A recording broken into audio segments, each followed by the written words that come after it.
This is an SM Media production. Hi everyone, and welcome to this exclusive interview on SM Media. I'm Scott McPike, delighted to be your host as always, joined as always by Calum McClurkin. We've got a very special guest in this exclusive interview. We're joined by Kim Bailey, horse racing trainer. Kim, it's a pleasure to have you on the show. Thanks very much for joining us.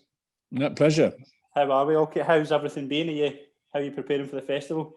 Yeah, no, it's all very good. We've done a big session of schooling and working this morning, and it's been thick fog here all morning, so the horses always work better in fog, so I'm a very happy person at the moment. Brilliant.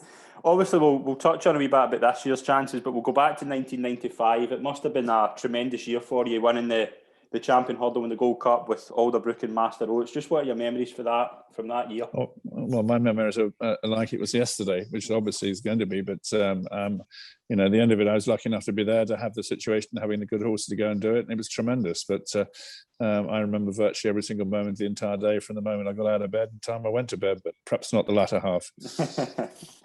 Brilliant. Obviously as well, Norman Williamson rode both winners. Just how important was he to getting used to that? Well, I think it was a case of that he played a major factor in it. We did an awful lot of work behind the scenes with Yogi Bryson schooling the horses. We schooled Master Oates the morning of the race, which I've never done to any horse before.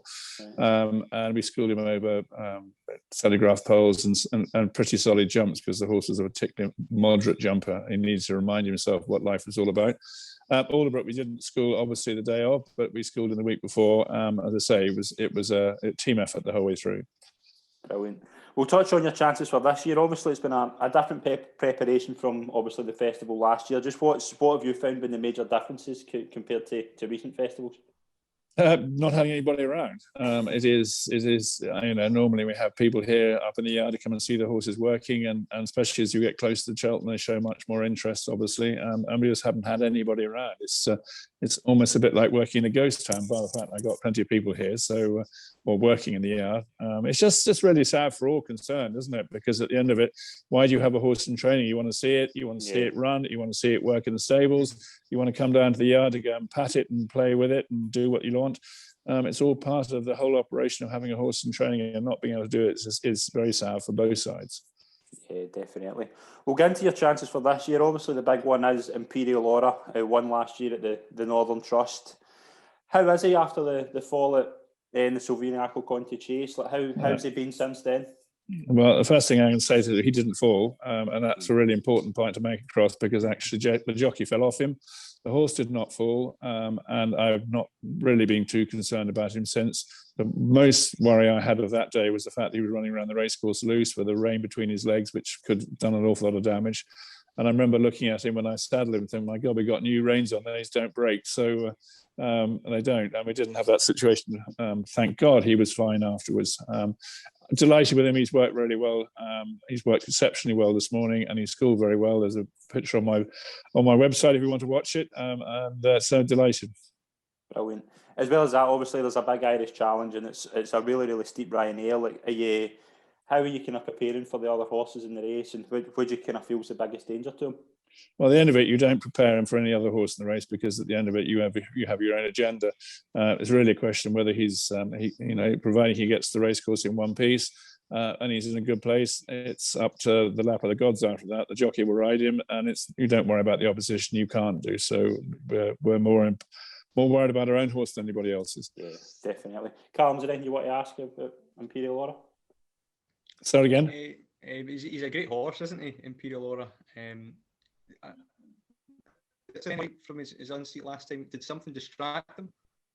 Well, that's what David thinks. I've watched the video several times. You can see his head move at the last minute, so one has to say that's a distinct possibility. And if you go and watch him when he ran at Ascot, he actually watched the camera car most of the way down those back fences. So I just think it was an unfortunate situation. His eye was taken off the ball. As I say, the horse launched at the fence. He didn't fall, and the jockey fell off. Let's blame the jockey, shall we? And see, obviously, as well for the future, obviously Imperial Aura had an entry for the Gold Cup. I think it was more the owners that maybe had that kind of idea. But yeah, Ian Robinson, who runs the syndicate, really wanted to put it in just in case things changed. And it's very unlikely he'll go there. I mean, he has run over 3 miles, but it's not. The plan has always been to go to the Ryanair. Would the plan be the Gold Cup potentially next year? Oh well, let's get past this year first. Brilliant. We'll move on to another horse that was very impressive in the Clarence House, First Flow. Gosby's chance in the champion chase, I would say as well, it was an excellent ride from David Bass to win that race. How do you feel about first flow going into the festival? And I should be looking at the rain gods more than anything else this week and next week and the week after. I should be putting a lot of wine into Simon Clace's potty to make sure he starts watering, which at the present moment, can I just say at the present moment in time, my wine selection is obviously not good enough because he has no intention of watering. So, right.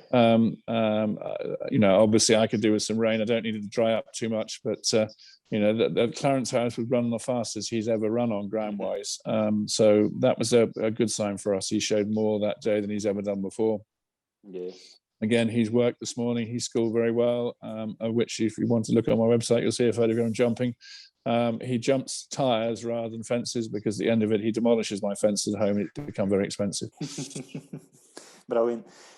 Callum's got a very an eager eye on one particular horse. I just want to pass on to Calum and he'll ask you about Happy Go Lucky. Yeah, Kim. Happy Go Lucky is a horse I really like.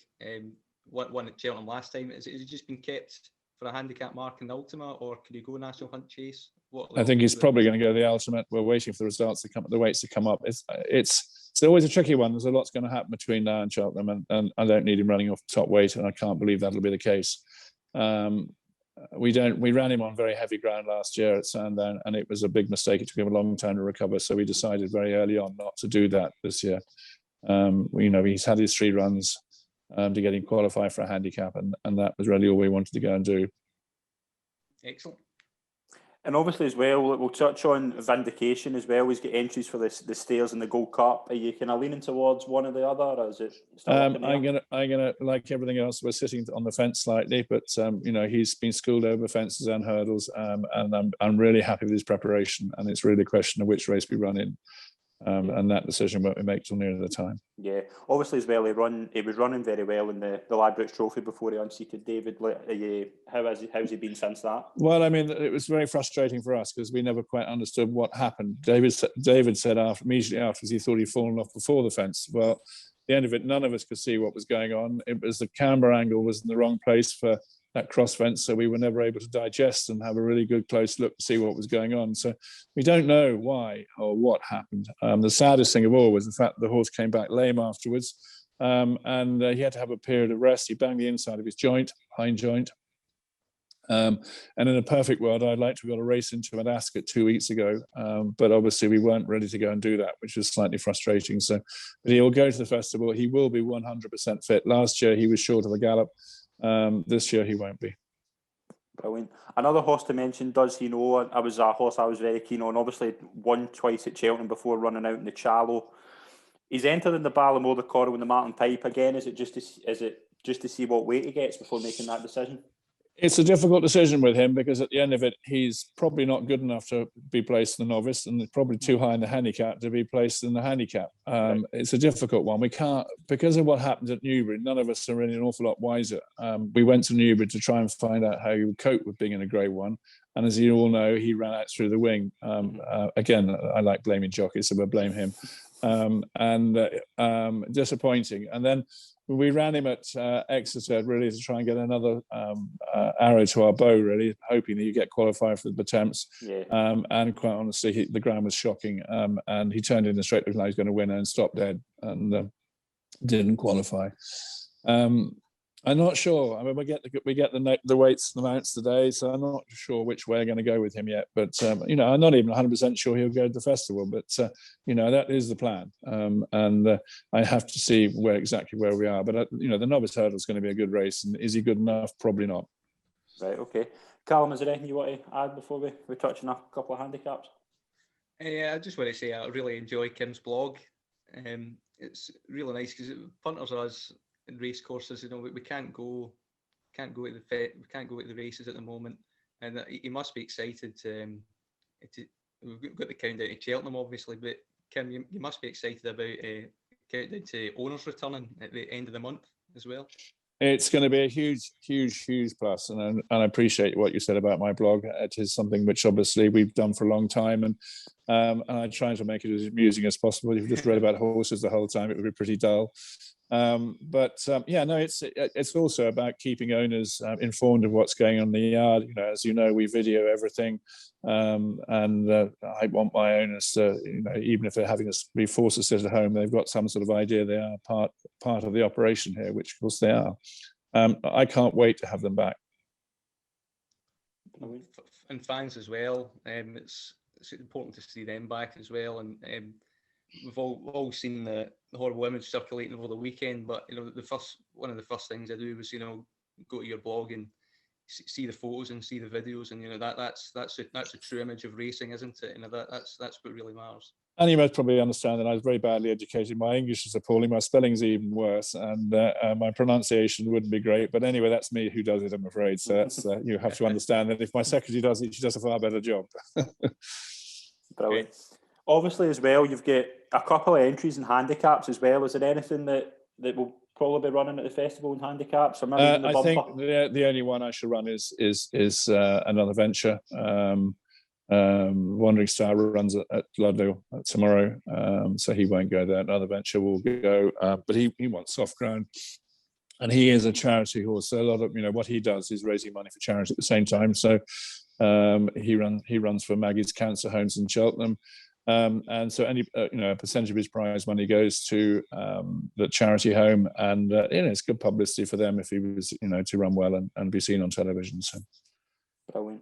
Really, how's one for Rosie as well? Yeah, I thought he was mightily impressive at Leicester. Yeah, he probably goes to Carlisle in the race that First Flow won up there last year. So that's the plan at the moment. Brilliant, thanks. Brilliant.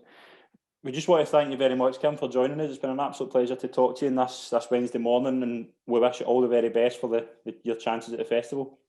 Well, you're very kind to thank me, and thank you very much for having me. And you're very lucky, actually. And I just turned on my phone and saw your link. I'd forgotten all about it. So there you are.